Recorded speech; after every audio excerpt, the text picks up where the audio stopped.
All right, ladies and gentlemen, we're back for our one last match. That you wanted to do that intro, didn't you? You were that close to hopping up and being the guy to carry the show. It's hard. It's hard. You're doing well, No, LD. dude, this Sharing is the spotlight. I'm fine with. You're fine with sitting back and. Yeah, you can do all the hard work. All right. I'll all just right. like state my opinions here and there. All right. you Well, know? that's the color commentary for you. So, Dude, RoX. it's great. You can alt tab, read Reddit, Yeah. eat some food.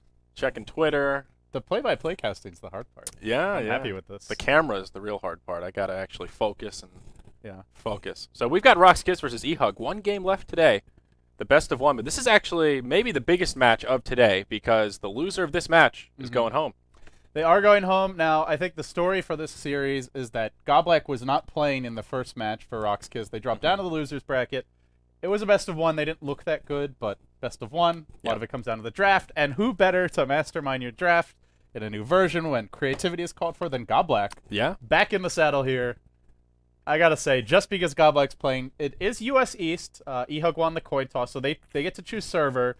They chose US East. But RoX.KIS get to choose side and pick. So they went Dire, they went first pick, and we're going to see what they have up their sleeves. I'm hoping for something very Goblak-esque, something creative, something fresh. Yeah. What's it going to be? I don't know. The real question is, will there be a Dazzle this series? Or this match? We've seen a lot of Dazzle. Will this be the game to break from the norm? And like you said, we actually saw him get banned. First ban. Very unorthodox. Yeah, very unorthodox. So Let's see. let's jump right into this draft. First pick, Bristleback. Well, Bristleback was strong in our last game.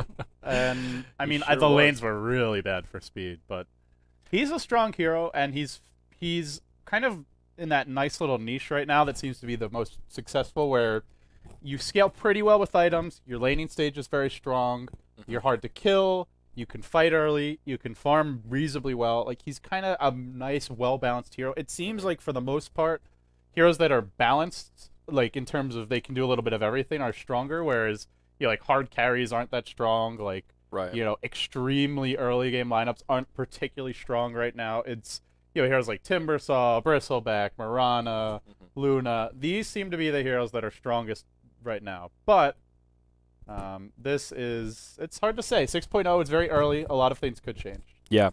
And not too surprised to see Timbersaw picked up straight into the Bristleback. That pure damage works wonders against the tanky Bristleback, and also that minus stats from Whirling Death that we've come back to many a time really works well against Bristleback. But there you have it. Second pick Dazzle for Team eHug. So maybe a little bit of a deny pick here, as Dazzle does pair nicely with that Bristleback. Yeah, I think he's also good against Bristleback. Minus armor is good against him. Helps negate his natural innate tankiness. The physical damage from the heal and just the slow allowing you to kite him. Dazzle's good against Bristle. I don't think he's like a counter or anything. But Right. like you said, I think even stronger as a block pick, because those two together are really hard to deal with. Yeah. Interesting first ban from RoX.KIS as well. The Naga, I could see that, you know, maybe if they wanted to pick a lifestealer, there are certain heroes in particular that Naga works well against, but Earthshaker first banned is very a-characteristic of just what we've seen recently. OD going to be picked up here. His offlane shenanigans are annoying, the Yeah. fissure blocking. I mean, you could somewhat deal with it just by constantly pulling, but Right. it depends on who else is in the lane. If you have someone who's like unkillable in the off lane, and they're just leech experience from your pulls, and you're blocking the creeps so that they're not getting lane experience, then that off laner just ends up ultra over leveled. Right. And having that luxury of first pick when you can second pick OD, of course, you can ban out Razor straight away, so that I guess he's considered the hard counter to OD, going to be taken out of the pool. Yeah, I guess we're gonna see a tree ban here. I think Tree / Abaddon are the two likely heroes. Maybe Yeah. not both, but at least one should get banned. One or the other. Tree in particular, I'd say a classic Go Black hero. Yeah, it's just you don't want to deal with unkillable OD. Unkillable OD is unbeatable OD because that hero does too much damage to ignore. Yeah. So RoX.KIS with their draft, they don't have, I guess neither side really has a lot of crowd controls, but Bristle and OD, two very farm-intensive cores, I guess you could say. So I do like the CM ban a lot. CM is really good with Bristleback because he can just constantly spam quills. yeah. And spamming quills is what makes him strong. If he's out of mana, he's not a scary hero at all. Some heroes are pretty good without mana, but definitely not Bristleback. Yeah. So, And he doesn't have a great... He's got decent int gain, but, I mean, it's so spammable that he will run out. without the CMR. So Right. and they need a support anyway, so it's a good ban. Yeah. Actually, yeah, with no supports picked up, that's one of the problems with this RoX.KIS draft. They have two great heroes, but you sort of know what they need. And eHug already banned out Visage, and they'll probably want to ban out another support here. Maybe the Venomancer wouldn't be a bad choice. Look at that. Another Death Prophet ban. We saw our ban in the first stage in one of our earlier best of ones. Mhm. A lot of people said when 6.79 came out that Death Prophet was broken and that she was too strong. I know she was really popular for a while in NEL. Yeah. Never saw a ton of competitive play. She was like sporadically played, usually pretty effective, but she never like rose to prominence the way like Pugna and DK did. Yeah. Or like that's just the other strong pushers. I think Pugna's the main comparison. Yeah. Speaking of Pugna. Yeah, there you go. So it looks like probably a tri-lane Pugna, and then Bristle and OD as your two solos. Could be a Pugna solo, but he's very gankable. So we'll have to see how the lanes develop. Yeah, I mean, maybe they'll want to grab a fourth pick tree here just for that kind of turtle, let their cores farm up a little bit. But the Death Prophet ban makes a little bit extra sense when there's already a Dazzle on the field. There's a lot of heroes that Dazzle synergizes with, but of course the Death Prophet ultimate, we can't forget it does physical damage. So that minus armor really does start to add up with Weave, and it was buffed in the last patch, probably worth reiterating once again. Yeah, definitely worth reiterating. Also worth mentioning, because we have not talked about it yet, but Shadow Shaman's wards were fixed, so to speak. Can't ward trap Roche. You could still do Roche early with this lineup, though. Goo, OD Orb doing pure damage, and the wards can still do a lot of damage if someone else will tank. So even though that, like, exploit, so to speak, was removed from the game, they could still do Roche early. They push hard.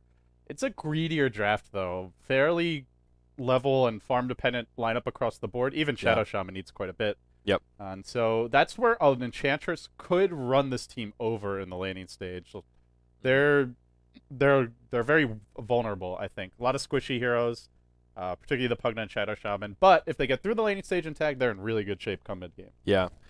So the one last remaining problem for eHug here is how are they going to deal with this OD? And we'll see what RoX.KIS ban out. They're going to ban out the Nyx Assassin, who does work pretty well against OD in the laning phase, kind of. He can sort of slow down OD at the beginning and then will eventually get pushed out. I think actually Dragon Knight might not be a bad choice here. Give them a nice tanky frontline guy, and he does okay against OD in the laning phase. You mean for eHug? For eHug, yes. Yeah, he'll lose the lane, but it's okay because he doesn't need to win the lane. Right. And it does synergize really well with the rest of their lineup. He gives them yeah, I completely agree. I think DK is a good hero here. The Razor is banned, so as far as other like counters to OD, there's really nobody else that beats him in lane. Lone Druid is pretty strong against him, but that's way too greedy. Kunkka is another option that some teams run, but I don't really like the Kunkka against OD that well. It doesn't seem to be that effective in most. Even though you have good damage, he can just astral you at the right time, so then he can deny the creep when you're not able to hit. And normally ODs get a decent amount of regen. Well, we fairly often see them go mech. Probably won't go this game though. Pugna or Bristleback should, but yeah, you could just bottle crow a little bit if you're being harassed. So I think DK is kind of the safest choice, but well, they're running low on time here, so gonna have to pick one soon. Yeah, they're thinking about it. I mean, and DK works well just because they really need a front line person. Timbersaul's their only really tanky force, and yep, there it is, the Dragon Knight. Good call, buddy. Yeah, good call. You get them right every so often, huh? No, I think that was a good pick though. I like the Dragon Knight here. He's not too farm dependent. When you already are running Luna and Timbersaw, they're like vacuum cleaner cores. Like they just suck all the farm off the map. So you want someone who doesn't need that much. It's a good analogy. I've never heard it articulated quite so artistically, but it came to me. I mean, we're in heaven now, right? Yeah, it was heaven. There were vacuum cleaners all over the place. Nom nom nom. Sounds like a really shitty afterlife, man. Fuck that. RoX.KIS, one more hero. They need a support. The tree's out there. Tree, it's just so passive and greedy, though. Like I feel like they need a support who can do something in the laning stage. They need a playmaker. Tree can kind of help you win one lane, but he's good at slowing down pushes. But if you just group as 5, Living Armor's pretty useless. It'll just get removed instantly. It's good if like you're up against split push and they're like trying to whittle towers down and they don't kill it, then you can heal it. But it's God Black, so Tree is very, very possible. It will be Enigma. Oh, all right. Gonna go for the Enigma, and I like this choice. It opens up their lanes a little bit more, but I guess it works well here because they know there's an Enchantress, so the lanes aren't going to be too bad. The problem with an Enigma is it just makes your lanes very rigid. There's not much rotation you can do. If one of your lanes fails, you're sort of stuck with what you got, and that's where that for the first pick few Enigma. minutes. Yeah. Now the good news is Bristleback and OD are very hard to kill. It looks like an off-lane Bristleback for Sodoi. Scandal going to go mid on the OD. And they're going to run a safe lane Pugna. And we've seen some solo mid Pugna, but I think safe lane Pugna is much stronger. Yeah. And the reason is, it's a lot easier to group up into safe lane with your jungler and push the tower early. If you group up mid, it's easier for the enemy team to rotate to that lane. They're more likely to have supports in the neighborhood anyway. And you can't get as big of a creep wave because you can't stack and then, or you can't do a single pull and then have a double wave coming with the catapult. Right. Because mid pulls aren't really possible in general right now with the changes they made to it. Right. So I think safe lane Pugna is a lot stronger in general. And getting those early towers, you still ball your gold advantage. You get a fast mech, arcane boots. They can go for Roche pretty quickly. And once you get one tower, that next tower becomes easier just because you have the core items. So yeah, I like the safe lane Pugna better than Pugna mid, and that's what we're going to see. Yeah.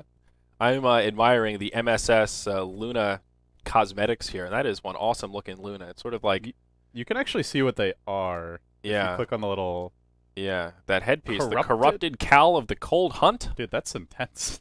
He's imprisoned some demons. I'm not sure how you do that, but oh, this is from the it's from the new mini game thing for 6.80. Well, it looks badass. That's dude, I'm so bad with like the crafting. Like I just play pubs. I have no idea how the whole system works. Samesies. I'm like a bad Dota player. Yeah, what can I say? Yeah, I only care so much about cosmetics, but I do like admiring the cosmetics the pros have. There's some items I randomly like, but just in general, I'm not like a cosmetics fiend. Dude, look at the Shadow Shaman. What is going look at his face. on here? He's got some serious teeth going on. I want to know who his dentist is. I'm trying to get on that. He's only got one item too. It's just that crazy headpiece. But it like changes his whole portrait and everything. Of the Ikibuka? What is it? Oh, by the way. Oh, yeah. Sound for us as well. All right, that's why we're going to do the snap. Just yes.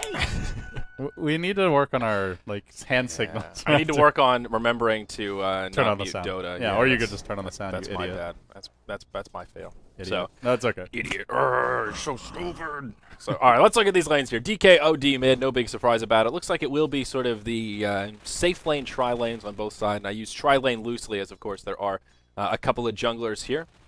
Shadow Shaman Pugna up top against the solo Timbersaw, and of course Enigma going to be in the jungle here. Enchantress in the jungle, and that means it will be a Dazzle Luna lane up against the solo Bristleback.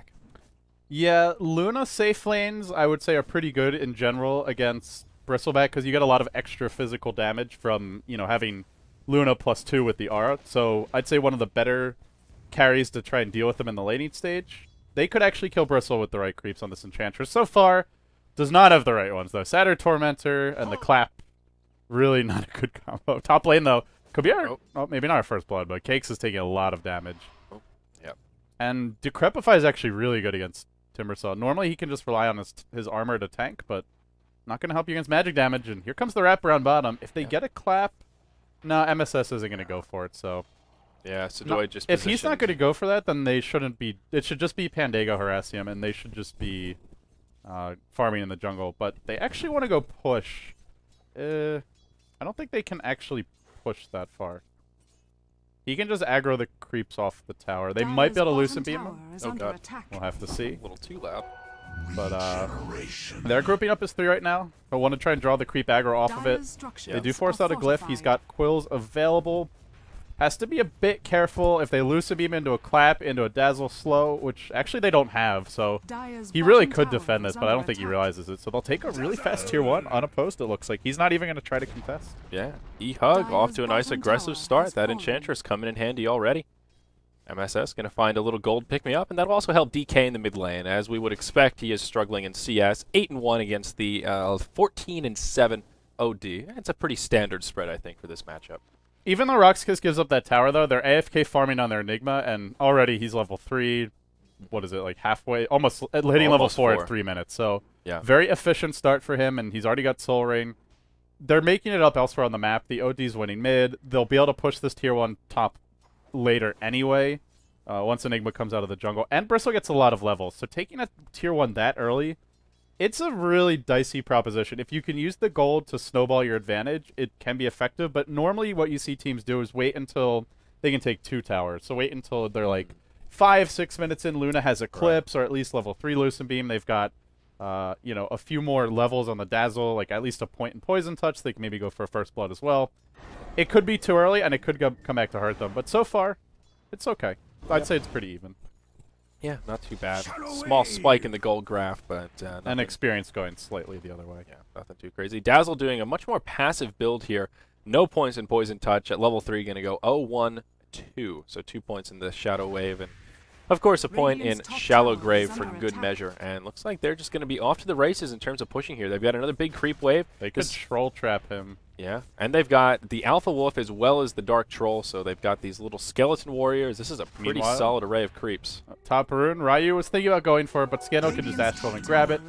And they might take the tier 2. At this point, it becomes a big win for eHug. If they take a tier 2 this early, there's no tower trade at all for RoX.KIS. So yeah, they're farming well elsewhere, but giving up 2 towers off the bat is a lot of gold into the enemy pockets. Yeah, and plus that access point here at the before the 5-minute mark. Not that the bottom tier 2 tower is a huge access point for Dire, but still getting to Roshan, if they knock down that mid tier 1, it does limit some of their mobility about the map. So I also want to mention Ryu in the mid lane, gonna get shackled as Shadow Shaman comes in. Follow up not gonna be there. Too tanky. Yeah, too tanky.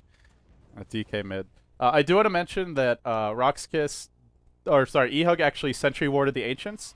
So oftentimes you'll see most offlane Bristlebacks just like to stack Ancients, then they go and farm them later with Quills, because they do physical damage. They affect Ancients, but good recognition from eHug. They see offlane Bristle, they immediately sentry, and he did try to stack it once or twice. And in spite of that, though, I mean, he's level 5 at 5 minutes. This is when you push this hard this early, and you don't kill him, he's going to get a lot of golden experience. Right. I mean, he is. And it's about as safe as you can be in terms of farming. He's got so much lane control, and that is that double-edged sword of pushing your opponent's hard lane. The way that other teams will do it is you'll mid lane. They're going to go in again, and this time maybe they can get the kill. There's your OD ult. And still not going to be enough for it. Enchantress going to come in with that Centaur. Oh, a big heal from the Dazzle. That's going to be a dead Outworld Devourer. They turn it around. Even the Shallow Grave on DK for good measure. Well done by eHug. They do turn it around and secure that bit of bonus gold with the First Blood. Yeah. That heal did a lot of work. Yeah. It's so underrated as just a pure DPS spell, and he's only got 2 points in it. Yep. I want to see more Shadow Demon Dazzle. Oh, I love that. Disruption. It's dirty. A little gimmicky, but Disruption, Soul Catcher, heal, you can do like 400 damage to somebody almost instantly. Yeah. At level 2. It's really good. And I mean, OD is even a hero that has a good bit of armor. He's sitting at 7 armor right now. Top lane, Yol on the run. Here comes Ryu. Yeah, Enigma in big trouble. I don't think he's going to survive this one. Down he goes. Timbersaw going to finish him off. So that haste turn should allow them to transition into a push, and this is a big tower. Like, taking the 2 offlane towers is good. You take the tier 1 and the enemy safe lane, and then their jungle is wide open to ganks. It's much more dangerous for the Enigma to farm. Yep. Can they actually take it? There is Black Hole online. Enigma's up pretty soon. Rasta doesn't yet have ward. I think this should be their tower. There's no glyph either. Yeah. I don't really see RoX.KIS defending this, but they are going to go try and push mid instead, but they're not getting that either. So eHug, big wins all over the map. Leading 2-0, they get the First Blood, and they get 3 towers before the 7-minute mark. They're still trailing in experience, by the way, but yeah, this amount of gold, that's some really fast core items for a team that needs them. Yeah, and a lot of that experience difference is coming from the Enigma, but we'll hold that thought as in the top lane. Some initiation coming about. They wanted the Enchantress. She'll be able to get those Nature's Attendants out, and then the support comes in.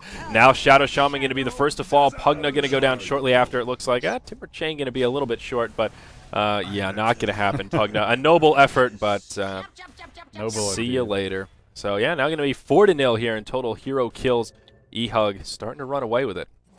I mean, you got to go back to RoX.KIS's draft, which was pretty greedy when they started off with, I believe it was Bristleback OD. Pretty greedy cores, especially the OD. Needs a lot of farm, doesn't really move around the map much. Then they went for a Pugna, good early pressure hero. Then they went back for a Shadow Shaman, very level-dependent support who doesn't do much in the laning stage. And then they went Enigma, and that's where we looked at the draft, and it's just greedy. And eHug are punishing it. They don't have a whole lot of counter push on RoX.KIS. They have decent AoE, but mostly just getting. They can't afford to get caught out like that. Every time they lose one hero, they lose a tower against DK Luna, and now Luna's level 7, has the Eclipse online, and they're pushing hard. They need to be careful, though. Glyph going to be used. There is a black hole available. We can't forget about that now. Enigma coming in, maybe looking for an opening, but DK, he is just in the front lines, and he is one tanky mother. Yol coming in, a big black hole, going to connect with a few of them. OD going to follow up with the ult as well, and this could be a disaster. The follow-up damage just isn't there, though. They survive the black hole and at least make it a 1-for-1, and that's where this fight is going to settle for now. They're going to be able to grab a few more kills. Enchantress will fall, as will the Pugna. A 2-for-2, and that was everything that RoX.KIS had. OD ult on top of the black hole, and they still weren't able to finish off all those heroes. Yeah, that was a great black hole, though. But I also want to point out the Pugna ward was sitting right here in the trees. If you look like north of the Dire Tier 1 tower, and yeah, right over there. Yeah. And that ward got like 7 or 8 zaps off. It's only a level 1 ward, but it still does a lot of damage early on. Yeah. So really good ward placement combined with the black hole OD ult. And if they weren't behind early, they probably get like 3 or 4 kills there and transition into a tier 1 tower push. But they didn't have Enigma's mech, and they just didn't quite have the damage output. OD still doesn't have a point in orb. He's only level 8. Yeah. And now part of the problem is they're so cooldown dependent. You know Black Hole's going to be on cooldown for another 140 seconds. OD ult as well. The glyph is down. I mean, eHug can just regroup and start knocking down these towers just as they were. And they can feel pretty safe doing it, at least for the next 2 minutes or so. Bottom lane takes man mode. Bristleback, manlier than the Timbersaw. And now middle lane, just constant action all over the map. So I'm looking at mid here. Shadow Shaman going to fall. And yeah, that's where this fight's going to settle down. Scandal going to get behind the tower. I did not catch that bottom. Normally, Timbersaw can out DPS a Bristleback 1v1, but he got too many quill stacks up and then tried to force the fight. Oh. Like once you have 3 or 4 quill stacks, you need to back unless you're way ahead in items, or he will just kill you. And yeah. In the game of chicken, Bristleback often prevails, even against Timbersaw if you underestimate him. And yeah, he certainly did here. So they take the tier 1 mid. RoX doing the next best thing to defending, which is split pushing, but giving up a tier 1 mid, and they're not even getting this tower is not a good trade. Yeah. We'll see. They might be able to finish it off. Timber is the lone defender right now, and at this point, Pugna should be able to finish it off with just one more nether blast, but is it going to cost him his life? A port's coming in. Cake's going to connect with the chakram. Oh, they canceled the port. They're just going to take mid. Oh, yeah, okay. They're going to cancel it. I thought they were going to try and pursue there, but now a port coming into mid. And it looks like that will be enough for eHug to retreat. Not bad for RoX.KIS. I thought they were going to back, but they recognized that eHug weren't defending. They saw 3 mid, because they backed off like they were going to retreat. But then as soon as they recognize that, they go in for the push. So well done. And key abilities are online now. Level 6 Shadow Shaman has the wards. Black Hole available in 40 seconds. I think they can go Roche. I mean, we mentioned how you can't just ward trap Roche, but still does a lot of damage. Yeah. And with Bristleback, of course, the wards do physical damage, so that minus armor really helps. They don't have a point in the OD orb, though, which is really going to slow this down. That pure damage is really important for Roche. And it looks like it is scattered out here. eHug know exactly what's going on. They are going to posture around the pit. And it looks like they do want to make a hold. Weave actually going to give them a little bit of vision. It does give vision when you use it. That is like a perfect situation to have a dazzle on your team.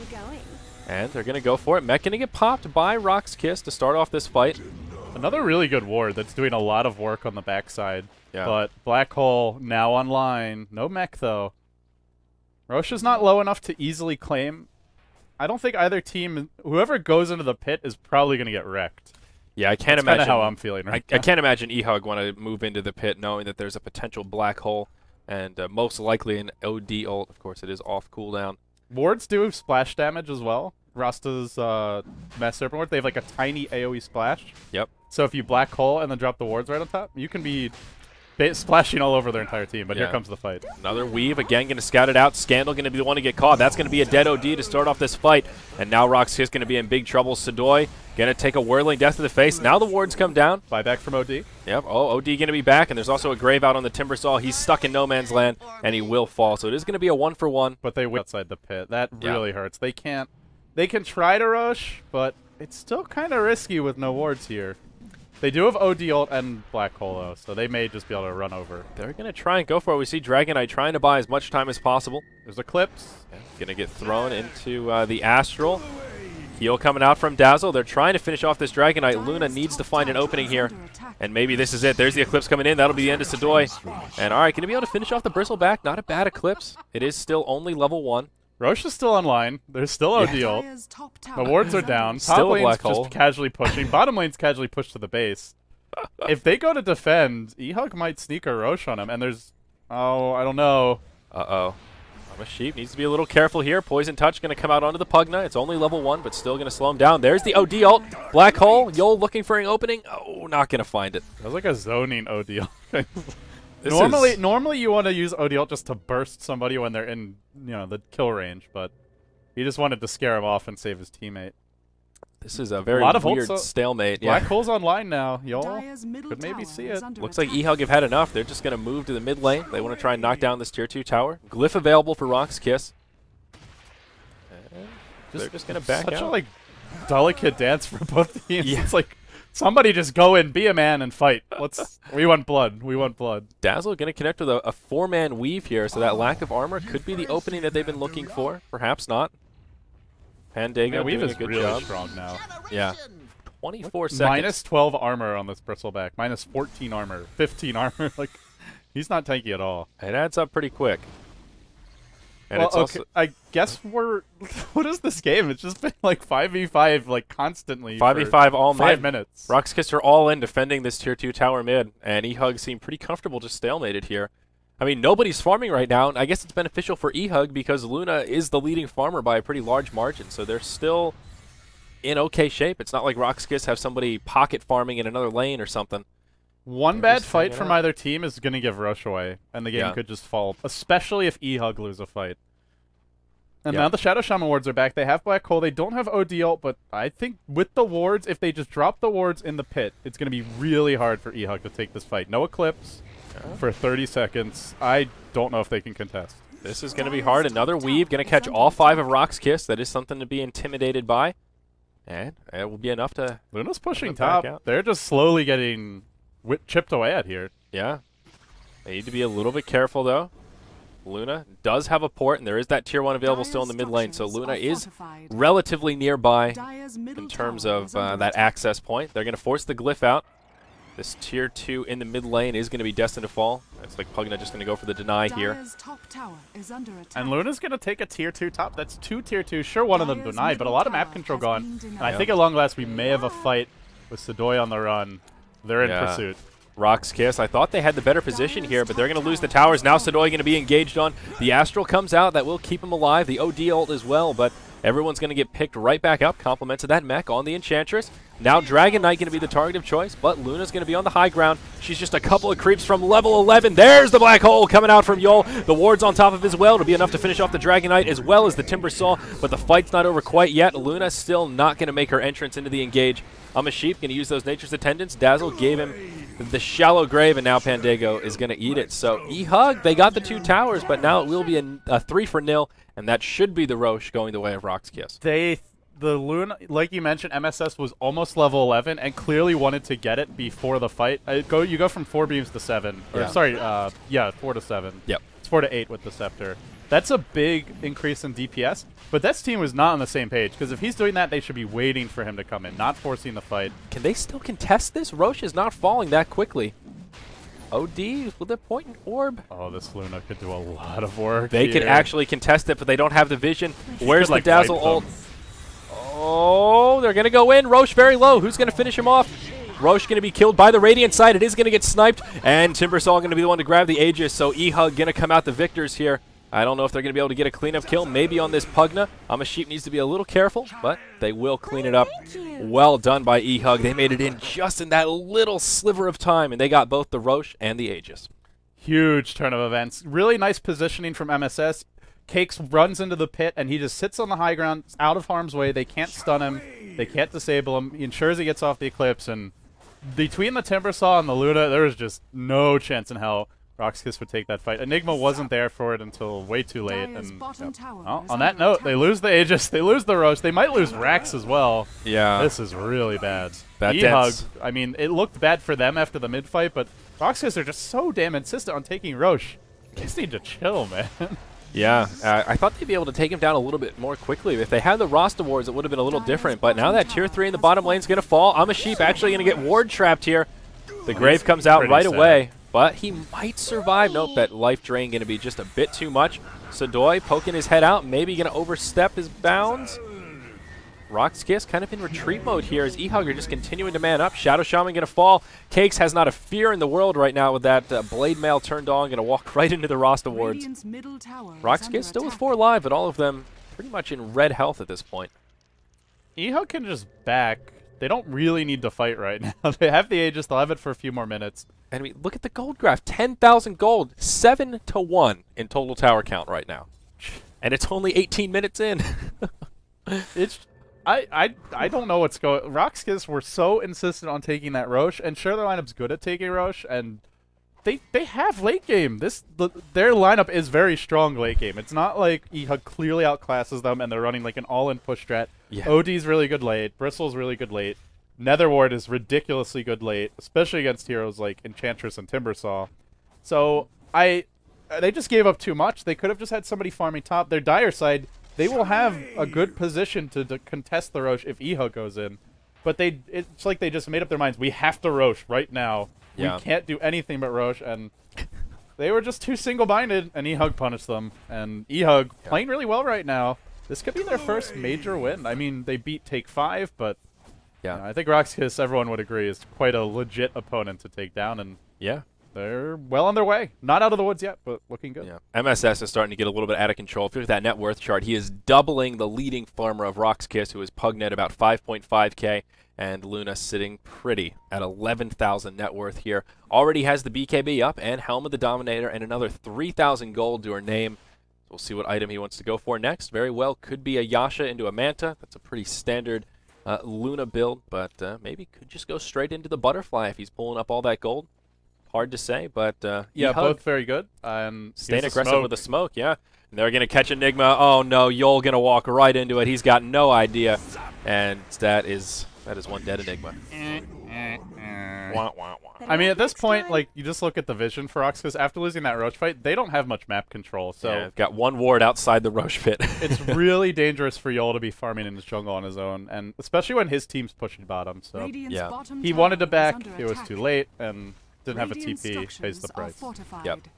So Glyph going to be used by eHug to try and buy some time for this Tier 1 tower. They're not going to get there in time to defend it or deny. Weave going to come out, not going to connect with too many of the opponents, just going to be Sedoy and Scandal, but it might be enough to finish off the OD. Down he goes. And that'll at least be a 1-0 following that tower, and Sedoy just going to pour it out. Looking good for eHug, gotta say. They've got a nice balanced lineup.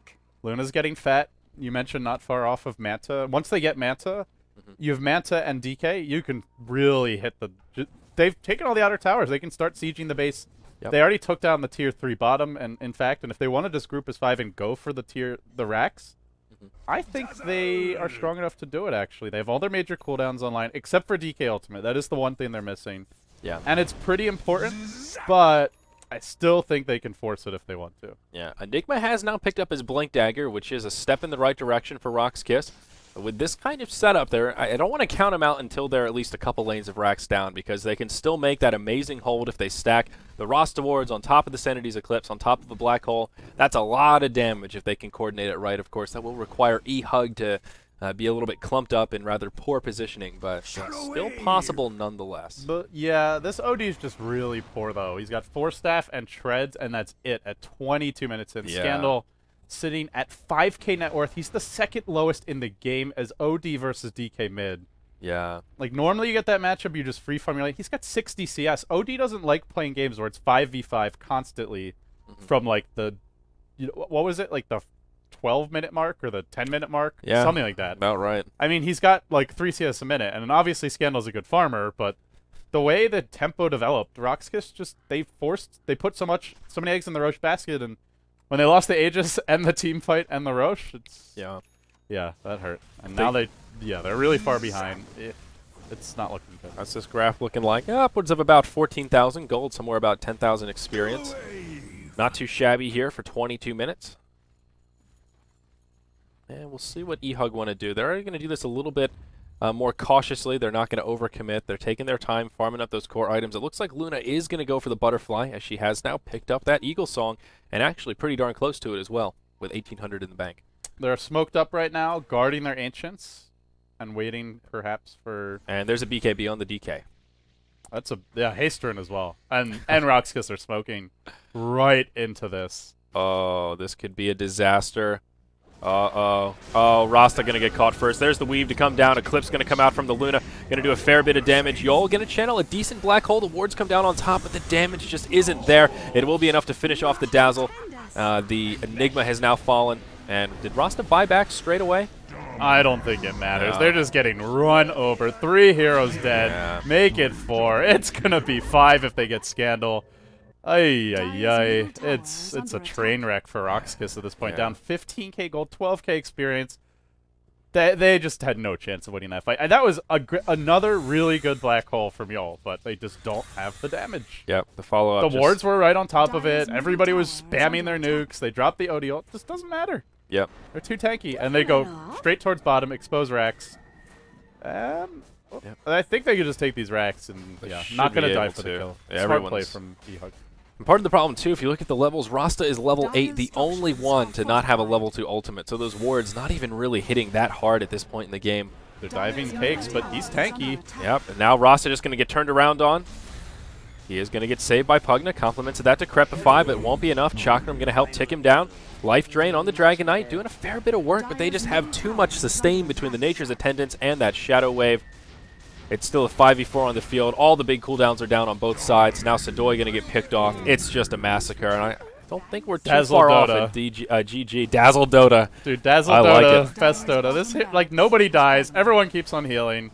And Enchantress has heals as well. That doesn't hurt. I feel like all of my dreams are coming true. Dazzle every game. If he's good, he'll get nerfed though, man. Then you'll be sad again. Oh, so I was a Morphling believer before he was good, and then he got nerfed, and now he's. Now I think he actually might be good again, but he was very bad for a long time. Yeah. So they take 1 lane of Rax. eHug, I think clearly their game to lose at this point, and honestly, if they want, they could just wait for the next Roche and then go 2 lanes of Rax. Or they could just heal and go straight down mid again. Yeah. Either way, I think they're strong enough to end the game. Yep. They have all their core items, and RoX.KIS, RoX.KIS's main damage, honestly, right now, is not the OD or the Bristleback, it's the Pugna Nether Ward. That almost killed the Timbersaw in the last fight. I just saw, and I was just thinking about how Pugna actually works as a pretty effective pick against Timbersaw, because that Chakram, man, you're just procking Nether Strikes into your face from that ward if it's down. And it works well against Timbersaw because he's one with low cooldowns, and he likes to spam those abilities. Yeah, all of his spells are fairly low mana cost, but he just spams the shit out of them. So right. Well, I hadn't realized that if you leave Chakram channeling like that, the Nether Ward just keeps zapping you every time it ticks mana down. So it just keeps on zap, zap, zap, zap. I guess it's not a lot, but it adds Does it? up. I didn't actually see. I just noticed it there. I've never noticed that before, but it was. I mean, it zapped him like 10 times real fast. I thought it was only when you cast it, but I guess I'm wrong. We'll see. We'll keep an eye out for it in the next fight. See if you can.